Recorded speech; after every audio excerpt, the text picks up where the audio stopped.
ঈদের দিন নিজের ঘরটাকে পরিপাটি করে সাজিয়ে রাখা এবং পরিবারের সবার পছন্দ অনুযায়ী খাবারগুলো তৈরি করা এবং ঈদের দিন আমাদের ভোলা জেলার যেটা ঐতিহ্যবাহী খাবার বলতে পারেন চালের রুটি গরুর মাংসের সাথে থাকতেই হবে। অন্যদিকে হাতে মাখিয়ে হাঁড়ি ভর্তি মাংস বসিয়ে দিলাম সবার জন্য।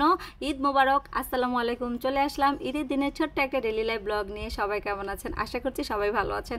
তো যেটাই বলেছিলাম ঈদের দিন এবং ঈদের আগের দিন মিলেই হচ্ছে আজকের ব্লগটা। যে জিনিসটার জন্য আমি 2-3 দিন পর্যন্ত দৌড়াদৌড়ি করতেছিলাম এটাই হলো সেটা, এই যে ঝগ সিস্টেম যে ফিল্টারটা দেখতেছেন এটার জন্য। আসলে সাইজটা আমার মিলতেছিল না বা প্রাইজে হচ্ছিল না। তো অলরেডি হচ্ছে ঈদের আগের দিন রাত 10টার দিকে গিয়ে নিয়ে আসলাম, এনে সুন্দর মতো সাজিয়েছি। তারপরে আমার শান্তি, নিজের ঘরটাকে রাত 11টার দিকে সুন্দর মতো করে একদম পরিপাটি করে গুছিয়ে তারপরে সব কাজ শেষ করে তারপরে ঘুমাতে যাব। আমার মনে হয় এরকম অনেক আপুরাই আছেন, কারা কারা আছেন একটু বিভিন্ন জায়গায় নতুন নতুন কিছু শোপিস, নতুন নতুন কিছু ফ্লাওয়ার, ডাইনিং টেবিলটা সবসময় যেরকম থাকে তার থেকে একটু অন্যরকম, টি টেবিলটাতে নতুন একটা কিছু যোগ করা, এটাই হলো ভালো লাগা। তো এই দিকে আপনারা বলবেন আমার সাজানোটা কেমন হয়েছে। আর বেডরুমটাকে চেষ্টা করেছি আমার পর্দাগুলোর সাথে ম্যাচিং করে বেডশিটটা দেওয়ার জন্য। তো আলহামদুলিল্লাহ আসলে ঘর দুয়ার গুছিয়ে পরিপাটি করে রাখতে পারলে হচ্ছে শান্তি। তারপরে হচ্ছে রান্নাবান্নার কাজ, কারণ ঘর অগুছালো রেখে কখনোই রান্নাবান্না করতে গিয়ে ভালো লাগবে না।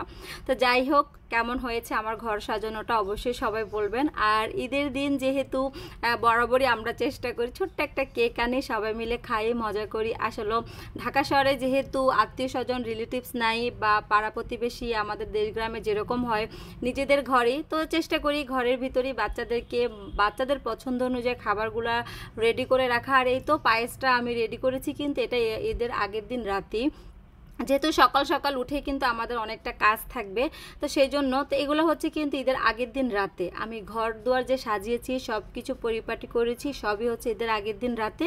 সকালবেলা শুধুমাত্র করেছি আমি শ্যামাইটা করেছি, তাই এই তো আপনাদের সাথে একটু শেয়ার করলাম।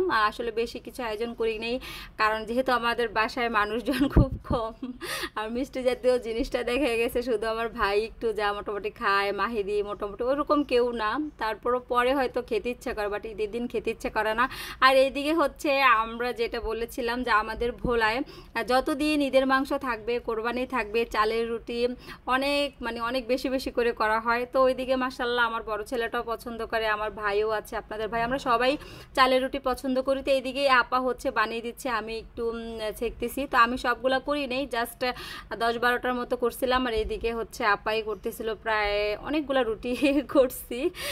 তো তারপর আজকে তো আর আপারা আসে নাই, কারণ যেহেতু ঈদে তো তাদের একটা ছুটি লাগে। তো যাই হোক, দেখতেই পাচ্ছেন একদম পাতলা পাতলা পাতলা পাতলা চালের রুটিটা যত বেশি পাতলা করবেন তত বেশি মজা।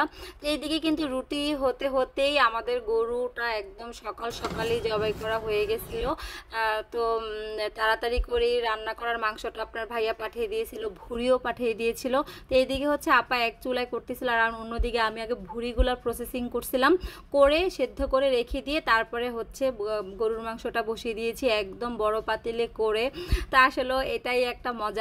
আগে আমার মাকে দেখতাম এরকম 2 পাতিলে রান্না করতো, আর এখন আমার মায়ের সংসারটা ছোট হয়ে গেছে। আম্মু বললো যে অল্প একটু মাংস রান্না করছি, খাওয়ার কেউ নাই। তা আসলে খারাপও লাগছে, অনেক রিকোয়েস্ট করছিলাম আম্মুকে আসার জন্য, বাট আসে নাই। আরও উল্টা রাগ হয়ে গেছে, জামাই বাড়ি গিয়ে ঈদ করবো, কি উল্টা পাল্টা মানে তোরা কথাবার্তা বলিস।